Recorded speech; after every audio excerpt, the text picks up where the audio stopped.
Hi dears, പലരും ചോദിക്കുന്നത് കേട്ടു. ഈ ഒരു സാധനം ഇത് അലോക്കേഷ്യ കുടുംബത്തിൽപ്പെട്ടതാണ്.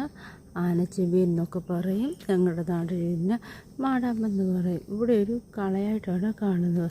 ഇതിപ്പം ഒരു കൈത്തോടാണ്, കണ്ടോ, അതിനകത്താണ് കിളിച്ച് നിൽക്കുന്നത്. കണ്ടോ, അതിൻ്റെ ആ നാണം കണ്ടോ. അപ്പം ഇത് പക്ഷേ ആൾക്കാർ അലങ്കാര ചെടിയായിട്ട് ഒരുപാട് പൈസ കൊടുത്ത് വാങ്ങിക്കാറുണ്ട്. അപ്പം ഇതിൻ്റെ ഈ ചെവിയുടെ ഈ ഒരു ചെവിയല്ല, ഇതിൻ്റെ ഇലയുടെ ഈ ഒരു ഇത് ആനയുടെ ചെവി പോലെ ഇരിക്കുന്നത് കൊണ്ടായിരിക്കാം ഇതിന് ആനച്ചെവി എന്ന പേര് വന്നത്. കാഴ്ചയിൽ അതിമനോഹരിയാണിത്, ഒരു ഇലച്ചെടി പോലെ തന്നെ. പിന്നെ ചുറ്റുമൊക്കെ വരുമ്പോൾ ഇതിൻ്റെ തണ്ട് മുറിച്ച് വിരലതിൽ വെക്കാറുണ്ട് എന്ന് പറയപ്പെടുന്നുണ്ട്. അപ്പോൾ ഇതെടുത്ത് ചെയ്ത അലോക്കേഷ്യ ഇനത്തിൽപ്പെട്ട മാടാമ്പാണ്. ഇതിനെന്താണ് ശരിക്കും യൂസ് എന്ന് എനിക്കറിയത്തില്ല. ഇവിടെയൊക്കെ മരിച്ചവരുടെ ദഹിപ്പിക്കത്തില്ലേ, അവിടെ ഇതിൻ്റെ തട കൊണ്ട് വെക്കുന്ന ഒരു പതിവുണ്ട്. ഈ അടുത്ത് ഞാൻ ഒന്ന് വായിച്ചു, ഇതിൻ്റെ മാണോ എന്താ സംഭവം കൂട്ടാൻ വെക്കുമെന്ന്. എനിക്ക് അതിനെപ്പറ്റി കൂടുതൽ അറിയത്തില്ല, ഞാൻ കേട്ടിട്ടില്ല. ഇതിൻ്റെ കറയ്ക്ക് ഭയങ്കര ചൊറിച്ചില, ഇത് മാത്രം എനിക്കറിയാവേ. ഇന്നും അതേപോലെ തന്നെ വേറൊരു ഇനത്തിൽപ്പെട്ട ചെടിയാണ്. ചെടിയായിട്ടും പക്ഷേ നമ്മൾ കൂട്ടാൻ വെക്കാനും യൂസ് ചെയ്യും. ചീരച്ചേമ്പെന്നാണ് നമ്മൾ സാധാരണ പറയുന്നത്. ഇത് കൊളക്കേഷ്യ എന്ന് പറഞ്ഞ ഇനത്തിൽപ്പെട്ടതാണ്.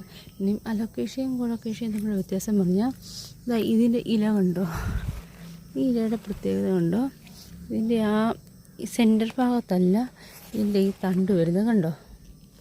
ഈ ഇവിടുന്ന് ഇത്രയും ഗ്യാപ്പുണ്ട്. എന്നാൽ ഇതിൻ്റെ വരുമ്പം അതിൻ്റെ ആ ഞെടുപ്പ് തൊട്ടേക്കുന്നത് കണ്ടോ, ഇലയുടെ ആ ഹാർട്ടിൻ്റെ ഷേപ്പ് തുടങ്ങുന്ന അവിടെയാണ്.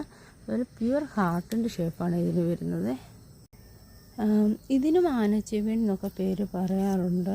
പിന്നെ വേറെ എന്തൊക്കെയോ കുറേ പേരുകൾ പറയാറുണ്ട്, ഞാനങ്ങ് മറന്നുപോയി. അറിയാവുന്നവരൊന്ന് കമൻ്റായിട്ട് എഴുതണേ, അറിയാത്തവർക്ക് ഒരുപാട് ഉപകാരമാകും. ഇതിൻ്റെ ഇലയും തണ്ടും ഒക്കെ നമ്മൾ തോരൻ വെക്കാൻ ഉപയോഗിക്കും കേട്ടോ. ഞാൻ തോരൻ വെക്കാൻ ഉപയോഗിച്ചിട്ടുണ്ട്. വീട്ടിലുണ്ടായിരുന്നു പന്നിയെല്ലാം കുത്തി നശിപ്പിച്ചു. അതിന് എല്ലാവരും പറയുമായിരുന്നു ഇതിനും കിഴങ്ങില്ല. അപ്പോൾ ഈ കിഴങ്ങില്ലാത്ത ഇത് പന്നി തിന്നത്തില്ല എന്നൊക്കെ പറഞ്ഞ് പറയുമായിരുന്നു. പക്ഷേ പന്നി ഇത് തിന്നും. ഇതിന് ചൊറിച്ചിലില്ലാത്തതുകൊണ്ട് ഇതിൻ്റെ ഈ തണ്ടുണ്ടല്ലോ, ഈ തണ്ട് അവിടെ എല്ലാം കടിച്ച് തിന്നും പന്നി. കടിച്ച് തിന്നുമെന്ന് വെച്ചാൽ എൻ്റേത് അങ്ങനെ തിന്നു, അതുകൊണ്ട് ഞാൻ പറയുന്നതാണ്. ഇതിൻ്റെയും പ്രജനനം എന്ന് വെച്ച് കഴിഞ്ഞാൽ ഇതുപോലെ ഇതിൻ്റെ തടയാണ്, ഒരു ചെറിയൊരു തട, ഇതിനും വിത്തില്ല, തട ഇങ്ങനെ വന്നിട്ടുണ്ട്, അത് സ്പ്രെഡ് ചെയ്യും.